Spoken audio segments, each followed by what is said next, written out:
Can we all agree, when Nanami decided to take off his tie, and he's like, I guess I'm working overtime, and his cursed energy rose exponentially? Well, that said one thing. The man is so angry about working overtime, and he has so much hatred towards it, his cursed energy just spiked. I'm like, is that what I just got from that scene? Did that man legitimately get stronger because he was so angry with having to work overtime? That's pretty funny, honestly. I really, 100%, I relate with Nanami's entire character. Like, I wanted to kind of talk about it last week when he mentioned certain quotes about how it feels to be like an adult and how it feels to be a child, the differences. Like, he's like, when you wake up in the morning, you know hairs, or you see hairs on your, your pillow, or when you go to your favorite store to get a certain amount of, like, bread, and it's not there, it's completely out of stock, and it's no longer being sold anymore.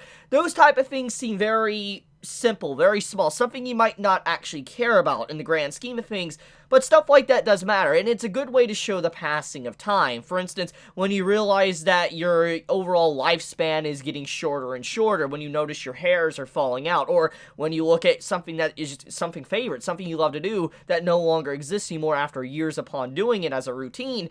I loved his character when he was introduced in last week's episode, but this episode really goes much further to expand on Nanami's character, and I love the guy. Like, I honestly think that he might be my favorite character. Like, I love Gojo. Gojo's great. I think he's a fantastic character, but in terms of just relatable nature, I really love Nanami. I love his attitude towards things. Like, he's like, I don't like to work overtime. He's like, oh, I want to get this done before a certain amount of time. He's like, I don't like jujutsu sorcerers. I don't like real work. I'm just like, you know what? This man is hashtag relatable. Like, I think many that have ever had a job can relate to that. I know for a fact when I used to work at this other job, and I was working 7/12s. Like, I was working 7 days a week, 12 hours a day. I remember being so exhausted, and it's like, I hate overtime, I hate working, and my opinion really stems towards what Nanami says as well, and just seeing his anger and frustration, I'm like, you know what, I agree, I 100% agree with your opinions and how you feel about things, and he's just such a cool character. I don't know, just something about Nanami, I really love him, and I highly doubt I am the only one of that opinion. I think many might agree with me that he is just one of the favorites of this series. So anyways, let's get into some deeper things. Now that I've gotten my fanboying of, Nanami out of the way, we're talking about the Cursed Spirit. The main antagonist of this arc that is going on. And this antagonist that is being built up is quite something, and I love the usage of his power and the overall thought-provoking nature of it and what it really does represent. And I feel like because of just what the ability is, for instance, being able to transfigure human beings and morph their very solid shape, I highly doubt this character is just a one-off villain from this arc. This feels like a character that is going to be reoccurring, someone that is going to be around for a while, because just the way the presentation of this Cursed Spirit is, it just does not feel like a throwaway character. Like, normally when you have different arcs, you have some cool designs, etc., but you can tell when a villain is kind of a throwaway, for the most part. And, I mean, most of the time, if it's a really good writer and artist, you can't normally tell, but when you have unique abilities to such an extent as what we're seeing from this Cursed Spirit, usually it's not a throwaway by any means. And even if let's say this is a one-off villain, this villain is going to have probably a lot of impact to the story. I'm willing to bet you, just because of the whole nature of it being focused on the soul itself and how the body is morphed around the soul, that basically shows that he's going to leave an impact maybe on Yuji, Nanami, and everyone else that kind of comes in contact with him. He's just that type of character, because he really kind of tampers and messes with the very essence of what it means to live as a human being, which is kind of what I want to dive into.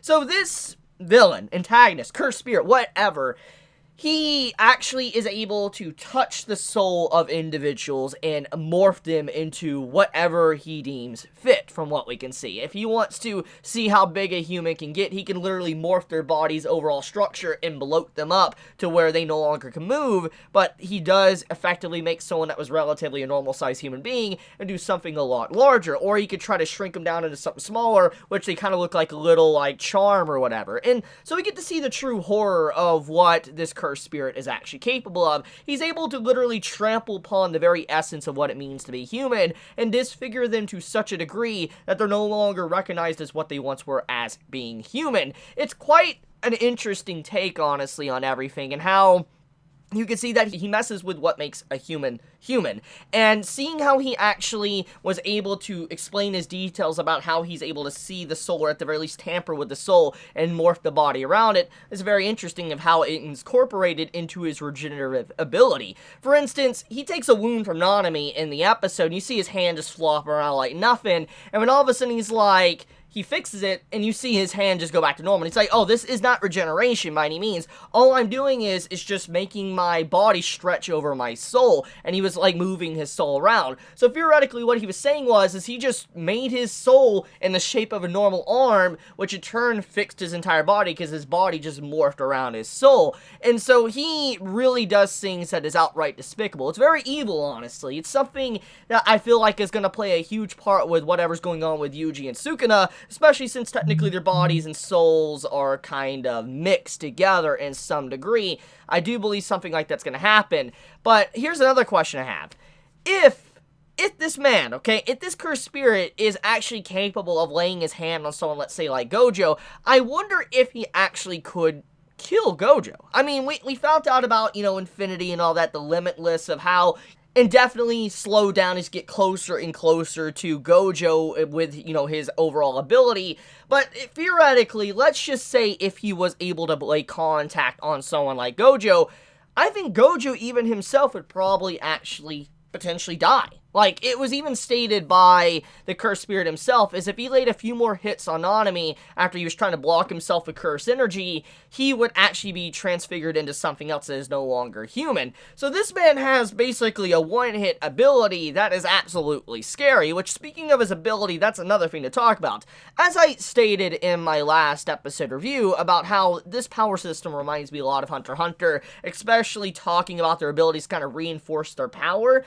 Seeing what this cursed spirit said about his ability, it does reinforce, once again, my opinion on the Hunter x Hunter-like elements. Example, let me explain my, POV.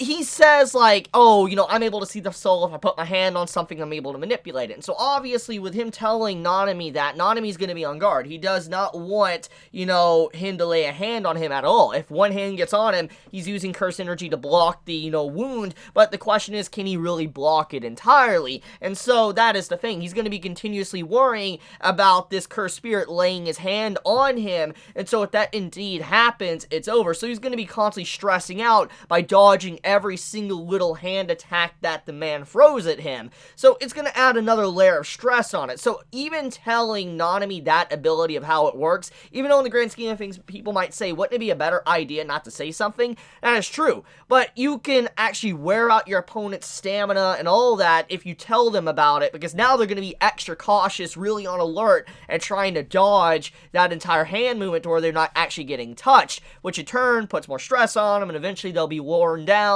and they will lose. That's what I was just trying to kind of say. So I do like the element of the powers being said. It actually makes sense in context by the way they're actually being presented.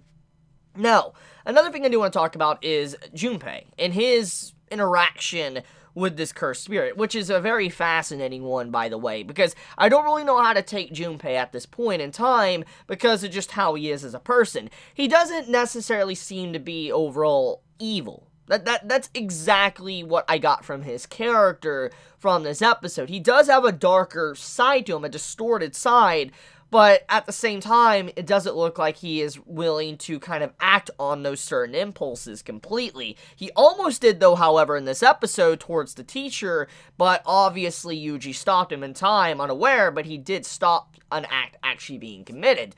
So what this does show, though, is that Junpei, he is corruptible, but I don't think he is someone that is necessarily evil. I feel like he's just going down a wrong path, but he can easily straighten it out and go down the proper path if given the proper advice. And I do think that his overall description of indifference is the perfect way to describe how I think many are going to view his character after this episode. I'm very indifferent to Junpei's character. I don't care about him, but I don't hate him.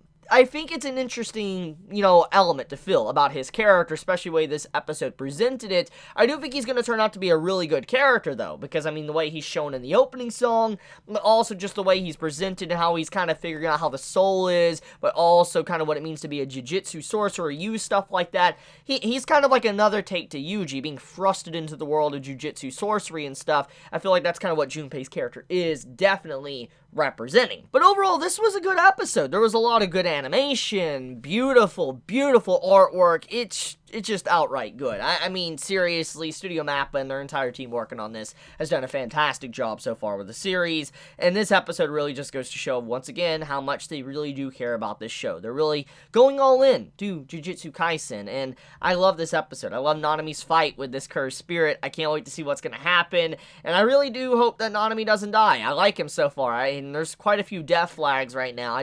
I hope he doesn't die, but we'll see. But I think I want to leave it at that. Let me know your thoughts in the comments below. If you enjoy my content, please subscribe. If you like this video, please leave a like. And if you want to get notified for whenever I upload a video, please click the bell icon down below. And with that, Chibi out.